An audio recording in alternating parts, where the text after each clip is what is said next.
All right, so welcome to Reel. Tonight we are going to talk with Armie Armstrong about the A Wing XPS. Armie, take it from here. Super excited about this product. First of all, thank you, Matt. Thank you, everyone at Reel, for having us. Super stoked to be here.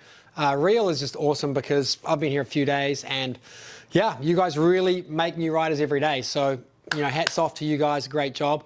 And yeah, A Wing XPS. So this thing has cost a lot of lost sleep for a few people, me being one of them. So yeah, why? I don't know. Sometimes when you give birth to something, it's hard, right? So no, this thing, I know, you're like, I'm not kidding. This thing has been blood, sweat, and tears. Why? Probably lots of reasons. But yeah, I'm really excited with where we got to. It's a pretty cool product, and I am definitely in love with winging right now. Winging is just so much fun. We had a session here a couple of days ago. It was literally the worst conditions you could ever. You look at the ocean, you just go, that's just horrible. It's just cross-chop, windy, messy, grey. But we went out with our wing foil gear and literally had one of the best sessions I've had in ages. There was so much energy bouncing off the shore break and just all over the place. And with the wing foil, you can just deal with it. So no, it was super fun. So yeah, the XPS, let's just talk through it. First of all, XPS stands for cross-panel sail design, which really was inspired from the sailing world. So the warp of the cloth where it stretches is all lined up with the loads radiating out from the tip and the center, and that just means that it sits much cleaner when it's loaded up. And it also allowed us to put a lot more seams in. So more seams mean it's more reinforced. The fabric gets less stretched because it's all the loads are, you know, taken up on the seams that are aligned with the load. So that was a pretty big win. And then getting the section, the airfoil section, to translate into the canopy shape, that was pretty massive. So this curve through here and getting it really clean, getting these tensions right, we went through a lot of versions to achieve that. And that just means when you're floating it on your luffing handle, it just sits. I actually quite like luffing it on this front handle too. Handles we'll go into in a sec, but yeah, the airfoil section just really translates. There's one little tune up on the airfoil section, which I don't know if you're going to see in this, but we might get a close up later. So you'll notice the rib is not totally taut here.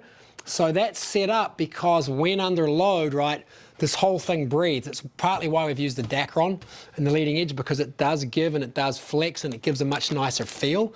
And so when it's loaded up, right, your airfoil shape actually is out here, and you'll see the rib is tensioned up perfectly when it's loaded.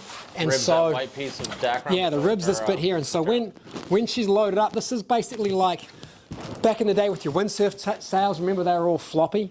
Yeah. On the you know, at the top, because they were twisted off. But when they load it up and the camber increased in the sail, if they weren't floppy, you got way too much twist up there the wrong way.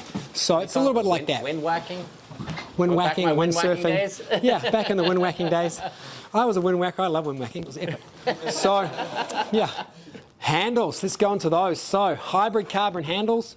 What we've got here is what we call an A stay. So basically, we've just used webbing like a stay on a yacht to keep this thing totally rigid. And inside there's a molded carbon part that goes from end to end that's molded into this handle shape. Front handle's asymmetric to give your wrist a nice angle, and also to offset. The reason for the curve in the strut and for this asymmetric front handle is so that you're not having to sheet in with your backhand hold constantly. Both arms are evenly loaded, and yeah, you just cruise around. This thing's really balanced. So you're setting the angle of attack. It's like the angle of a foil as well, right? You want a little bit of angle on the wing. So we've set your hands up so that they're positioned properly for that. We've got battens. So the battens are an optional feature. The small battens on the tips, not much point in taking those out. They're so tiny. So generally you could leave those in, but hey, if you want to whip them out, you could. But these ones here, definitely when it's windy, put them in. It flattens off this section of the sail a little bit, zero flutter. In the light wind, you can take it out. Now I'll just run through how you put it in and take it out. There's a little saddle here. So first of all, you got to slide your batten through the saddle, then put it into the back end of the pocket, and then bend this. This is the longer part here, right? You bend this and you slide that into the front part of the pocket. That's your batten, so carbon battens. The batten pockets work like a bit of an anti-flap as well if the batten's out. But if the batten's in, just zero. So yesterday, I don't know if you noticed, but we were pretty lit and there's just zero flutter, right? Yeah. So yeah, that's the reason for the battens, no flutter. Windows, yep. We use windows in our wings. I like windows because I like to be able to stay sheeted in and see what people are doing around me. So these windows have extended the range and they're really clear. It's a really nice clear TPU. So yeah, you can see pretty well with these windows, and it's just a little safer. Materials. So we have used for most of the airframe a traditional high-end Dacron, the LE160, but we've reinforced it internally. So there's this seam here. Inside that we've got the LE130, which is this stuff, which we've also used at the front of the canopy. This stuff's a really lightweight Dacron that's really stiff. But it's not quite as durable as this stuff for an airframe. It's perfectly fine for this. It's way stronger than canopy. But for the airframe, you get the combo of this quality, which is really stiff and rigid inside the DLE 160. That's just super bomber, these seams. Then we've got the UPE 200 for all the reinforcements on the tips. Handle attachments, that's all UPE 200. UPE 200's ultra high molecular weight polyethylene that's just ultra hard to break. So yeah, it's same stuff as a Lula's North end weave. It's the same material, basically. We use it here as well. We've got a little strap. Oh, we have a little a clue plate here as well. So there's a little plate inside here that just helps set this up really clean.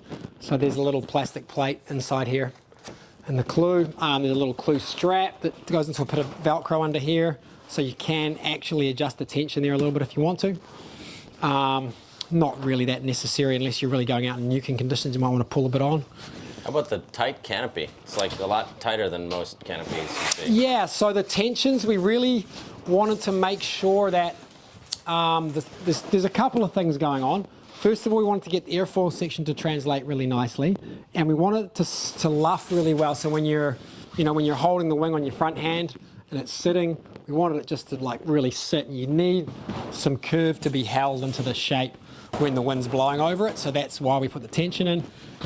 And what we have talked about as well is we've got what we call pre-twist in the tips. So the tips are actually twisted, and when it loads up, it twists the other way. So when you pre-twist and preload it's in all proper, engineering, airplane design, wing design, sail design. You've got to design your shape for when it's loaded. So the thing, this airfoil shape is pretty close to the real shape, but like I was talking about with the rib, this is not the loaded shape right now. Because when it loads up, this thing's got load, and the canopy, for a start, the canopy's going to change shape because it's pretty soft. So that's set up for preloading the canopy to the right shape. The tips, the whole wing, right, will bend. So the whole wing's going to bend a bit when it's under load. And so what we've done here with this pre-twist on the tip is when it bends and twists out, it's loaded. So it's pulling, right? It's already under load. And what you want to do for maximum efficiency with the sail is you want the whole span to be loaded, right? If it's already twisted off too far, then when it twists off, when it unloads, right? So we want to actually have it loaded when it's twisted, and then that's going to give the whole thing more efficiency. Right. So that's the design goal. Matt mentioned that to me when you first created this wing, and I went back through our website and I checked other wings, and they were all like hands up. Yeah. As far as tips go. Yeah. And you've got to be losing a lot of usable surface. Well, it's wash in, wash out, twist. Yeah. There's so many different takes on it, and that's kind of the beauty of this game. There's everything has a pro and a con. There's always a trade-off somewhere. Yeah. Okay.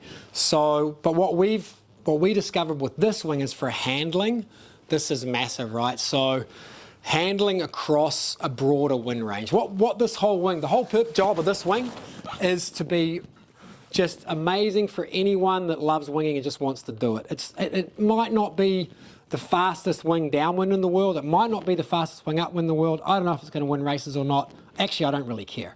What I want this wing to do is for people to love how it feels when they're using it. That's the whole point of it, right? So it's super light in your hands. It spins. It's like got juice. It's got float when you jump. It goes upwind really well. It sits on the front handle, like just disappears. You don't even know it's there. It's super light. So it just feels good to ride. That was the goal with this wing, to make something. Winging, to me, yeah, racing's going to happen. It's fun. It's like, there are going to be lots of different avenues, but winging still is like the sport where you can just jump on it. It's just so much fun, and it's kind of simple. You just rig up your wing and go. And that's, we just wanted to have something that was refined and did that job as best as we could do. I don't know. Did we forget anything, Aiden? Probably. Sizing. Yeah. 3.5, 4, 4.6. They're smaller too, but yeah. 3 and a 2.5. But yeah, then we go 4.6, 5.3, 6.1. So there's a gradation. Basically, the smaller sizes are a little bit closer together. Bigger sizes are a bit further apart because, the power of the wind is not linear. It's exponential, right? So as the wind gets stronger, you get a lot more juice, so you have to have the sizes closer together. So yeah. Why is there no, why do you stop at 6.1? Why do we stop at 6.1? Is it because of downwind board? Well, downwind, definitely in light wind, the downwind board is a game changer for me. I love that thing. I use it a lot. But we probably will have some bigger wings down the track, and they'll be a different technology, So, but that's, to me, anything bigger than this is a light wind specific wing. And at the moment, yeah, there's definitely some pluses with a material like a Lula for that, for a light wind wing, a really big light wind wing, 7 or 8. And hey, there's potential there, but right now we just want to make wings for most people to use most of the time. And yeah, if you want an ultra light wind wing, if 6.1 isn't big enough for you, then yeah, you're going to need to get something else. But for me, with the downwind board and our latest foils, the MAs, I can get going on the 6 meter and 5 knots. So yeah. If someone's going to build a quiver, would you say that this would be accurate? So somebody less than 80 kilograms would say maybe a 3, a 4, and a 5? If you're well, the 5's a 5.3. If you're in a pretty windy place, yeah. And then if someone's over 80 kilograms, maybe they'll go the next step up. Yeah, you're pretty much bang on there, really. Yeah. That's about right. I mean, it depends. I mean, do you sell 3 quiver wings, 2 quiver wings? I mean, what do most people get? I just get them all, and then you have them. Just get them all. Yeah. There you go. That's the answer. You heard it from Matt. And I was like, no, I think like Graham's saying, it's like 3, 4, and 5.3 for smaller riders, and then like 3.5, 4.6. Yeah. It's hard that makes a lot of sense. It's not hard to not have the 5.3. So you can kind of you can definitely gap them, but that 5.3. No, you can gap them. I mean, you have a three. That's probably about right. A 3 quite kite quiver. 4, just yeah. Gap it one way or the other, depending on your weight range. That pretty much works. But then, hey, like with everything, there's going to be a day when you think, oh, I wish I had the 6.1 or I wish I had the 5.3. But you got to make your choices. Yeah, I mean, even yesterday we were riding. I was on a 4. You're on a 4.6. Hayden was on a 5.3. 5.3, jumping as high. He was lit, though. Kiteboarders. Yeah, you're he was lit, but he lit. also like the highest wing jumps I've ever seen. Yeah. No, he was going. So it's pretty. These things have a ton of range, and which was pretty impressive. At first, I thought that they had less power than the A Wing V2, but like I rode a 4.5 A Wing V2 versus a 4.6 XPS the other day, and I was getting started just as easy on the 4.6 XPS. And then the top end range was, way more top end range. I mean, the very bottom end grunt, they've got a different feel, but they pump better because they're lighter and because they float better. They kind of pump higher and they're easier to pump. Yeah. Like that's they don't quite have don't have quite as deep a camber, and so they probably don't quite have the bottom end grunt, but because they're easier to pump, they make up for it. Right. But then the top end is has got way more control, so it's chalk and cheese at that end. So yeah. That was exactly my question. Was people coming off the V2, what should they expect with size comparison? Yeah, pretty well. Like Matt said, the 4.6 and the 4.5 are pretty close comparison. The 5.3 is definitely a little gruntier than the current 4.5, so that's a little, like a half size bigger. So pretty much the same. Yeah, similar. yeah. The 3.5 and the 4 are quite close. It's kind of the scale. It's a little bit different, but really, if you look at some of the other big brands on the market, Duotone F1, the sizing really relate. We did think let's make sure the sizing relates to what those guys are doing because they definitely have some good market share, and so we wanted there to be something that related. So we just went, yeah, let's make the sizes match pretty much what those guys are doing with their sizing so that hopefully people can understand the sizes and choose the right wing. Could you comment on stability and like gusty conditions? Yeah. I followed Matt in 30 miles an hour winds Yeah. where it was so gusty I could barely hold onto my 3-meter wing, different brand. Yeah. And Matt's over there adjusting his GoPro one-handed. Yeah. And I'm like, how's he doing that on that bigger wing? Is that something? Yeah, so that's definitely part of the pre-twist on the tips, Okay. and just the tension in the canopy, just holding some aerofoil shape. So even when the gusts hit it, it's still holding some shape. And yeah, I don't know, just the geometry, the way we've got the handle set up, just there's a bunch of different features. But yeah, these wings are really stable. I think the materials as well. The Dacron, the primary reason we stuck with Dacron was because of how it felt when you're riding it. It soaks up gusts, it bends a bit more forgivingly, and we could get the shape much more accurate with it. Like we really understood how this material stretched, how to lay it up, how to make the shape work.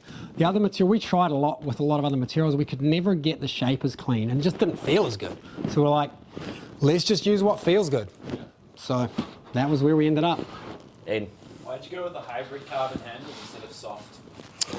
Instead of the rigid. Wow, the screw-on handle is definitely, the trend at the moment, and I believe there's an IP issue with that because there is a patent on it, and I don't actually think it's the best way that a handle could be done. I actually think this is the best way a handle can be done, which is why we did it. So, yeah, we do have a totally rigid carbon inner, wrapped in foam and with the webbing, because I actually quite like the grip the webbing gives, and I like the flatter. It is curved on the inside. There is a radius here, but it kind of fits your. Well, actually, to be honest, it fits my bones.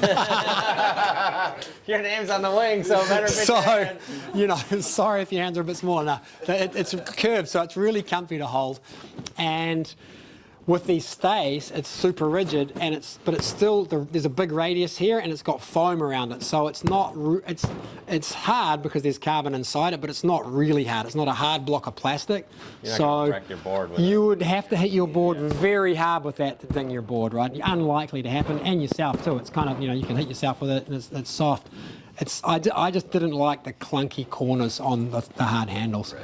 so. And screws and bits and pieces. Hey, there's some pluses with that, being able to change things out. But yeah, there's too many issues. So we went, okay, let's just go back to the drawing board. We also have harness line attachment points here. You can put a harness loop on. There is going to be a power link bar as well for people who want to ride one-handed.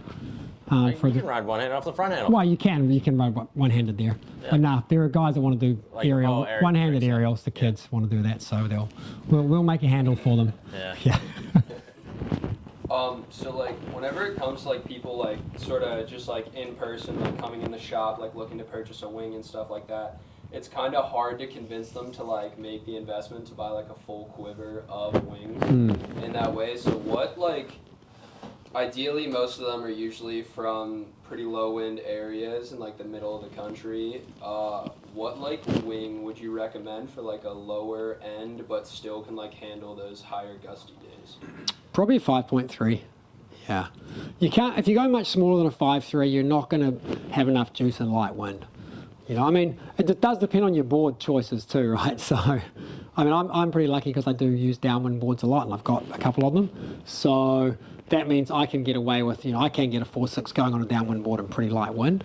But if someone's on a, pretty like a more standard wing board setup, where they've got just their one, wing board that they're using, across the range, then yeah, you're pretty much going to need a 5.3 for a light wind. So if you're getting one wing, that's probably the wing. Unless you're a smaller person, you probably get the 4.6. So depends on your size and weight too. Back to handles. Why did you go for 2 handles instead of just the full bar? So yeah, with this particular system, A full bar would have meant using a tube, like a round piece of carbon, to get the stiffness for that length. With this length, we could use a flat bar. But if you went much longer, you'd have to use a bigger diameter to get the stiffness, because stiffness squares with diameter, so will thickness. So, yeah, this length was pretty much optimal for this construction, and I didn't want to go to a tube. And yeah, the two handles, it's kind of simple, and it's just, they're really solid because they're not too far apart. We've got these stays that are tensioned up when the strut pumps up, so that puts tension into this webbing here, so that's what lock these things in. They're just really connected, so this just gave it a really good feel. And yeah, having a joiner here, that's just only about one hand aerial stuff that some kids are wanting to do. But. How about aspect ratio across the range? Did you choose to go lower aspect with the larger wings to help on tip? Yeah, sure. Yeah, so we've tuned the ratio a bit. So bigger wings generally have a slightly lower aspect ratio because, you know, you can only be a certain height off the water, and if the tip hits the water, then you crash. So yeah, definitely the aspect ratios are tuned across the range. Yeah, that's pretty normal. About the sweep at the top of the wing, I've seen on other wings that sort of sharper or slightly straighter and stuff like that. How does that affect the Yep. So that your outline generally informs the aspect ratio that we were just talking about. So your outline does two main things. You've got your root chord, which is, you know, what you've got, distance you've got here where your strut is, which that'll set how deep your airfoil can get at this particular chord percentage thickness your airfoil is. And then the same out here, the airfoil is set with whatever, you know, this chord is out here, and you need some area in the tip to make it work, but more tip area is definitely more drag. So there's a balance. You need the tip to be loaded and pulling and working so that you're efficient. But if you've got a really big tip area, then you get more tip vortexes and more drag. So it's a trade-off. There's always pros and cons. Hey, if you want a really compact span, then yeah, you're going to need more tip area. So it's a balance point. We just went for a shape that we think was right for the job. I know you brought a new design team. Did you want to comment at all about that? Yeah, those guys are awesome. So yeah, a couple of French guys, they've been making windsurf sails and kites for a long time, and yeah, they were instrumental in this, and you know, we pushed them pretty hard. They definitely didn't know what they were getting into when they signed on. But no, they loved it. They loved the process. They were like, "You want to make more?" I'm like, "Come on, bro, we're not even close yet." Are you kidding me? More? We're like halfway. They're like, "Oh, Jesus Christ." Oh, Meriden, that's Kiwi go. No, it was a pretty cool process. No, they loved it because, you know, in the past they haven't worked with people. You know, people would get to a point where like, "Okay, that's good enough, let's make it." I'm like, "Yeah, that's very far from good enough. We've got to keep going. Keep going. Come on, next one, next one." So yeah, we did too many. Yeah, that's why I'm quite excited about this project, because it is actually something that we fully pushed as far as we could until we were like, "Holy shit, it's epic. We have to make it now." Yeah, but yeah, we made over 100 different wings, but there are different, you know, materials and different all sorts of stuff going on. Actual different designs. Around about 60. Yeah, too many. Does it make it even more insane when dealing with different sizes for your whole range and prototyping different sizes? I mean, you get. Start with a 4. Yeah, generally you'll do a smaller one, a mid-sized one, and a bigger one. So you start with kind of 3, and you slowly rumble through those until you've got something working in each, and then from that you can extrapolate out pretty quickly actually the other sizes. But yeah, a smallish one, a mid-sized one, and a big one. But they are a little bit different, the numbers between all of them. Yeah. But no, it's been a great project, this one. It was super fun.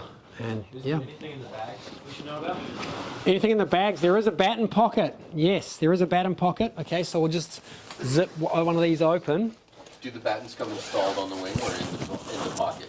So the small batten comes on the wing. Okay. The bigger battens come in this tube here. So there's a tube with a Velcro. There's a plastic tube with a lid that I just popped off and dropped on the floor there. So yeah, there's a little pocket here with some Velcro on the lid, and there's a tube that you can pull out, and your battens, your battens live in that. We've already put the battens in this wing, so yeah. And then it comes with a wrist leash. Wrist leash, which I don't know if there is one in here. I use waist leashes and a repair kit. So when you get your wings, look in the pockets. There's repair kits, there's wrist leashes, stuff like that. Bags have pockets with stuff in them. There's stuff in the pocket. Get it out. Yeah. Apart from that, yeah, it's a bag. It goes on your back. Does it fit the wing? Yeah. Nice. You said you prefer waist leashes. Why is that? I prefer waist leashes because I like to be able to paddle. Like yesterday, for example, to get out, we had to paddle pretty hard to get off the shorey. And with the wrist leash, it's just a pain. So yeah, the bags are pretty comfy. They sit nicely on your butt there. Not too, not too high. You're ready to go hiking, bro. You're out there. I'm out there. Yeah, let's go. Definitely. If I spend any much longer with you, I'll be very out there. Touche. All right. Cool. So what else? Anyone else? Cool. Armie Armstrong in the flesh, ready to go backpacking. Here we go. Thank you, guys. Armie. Stoked.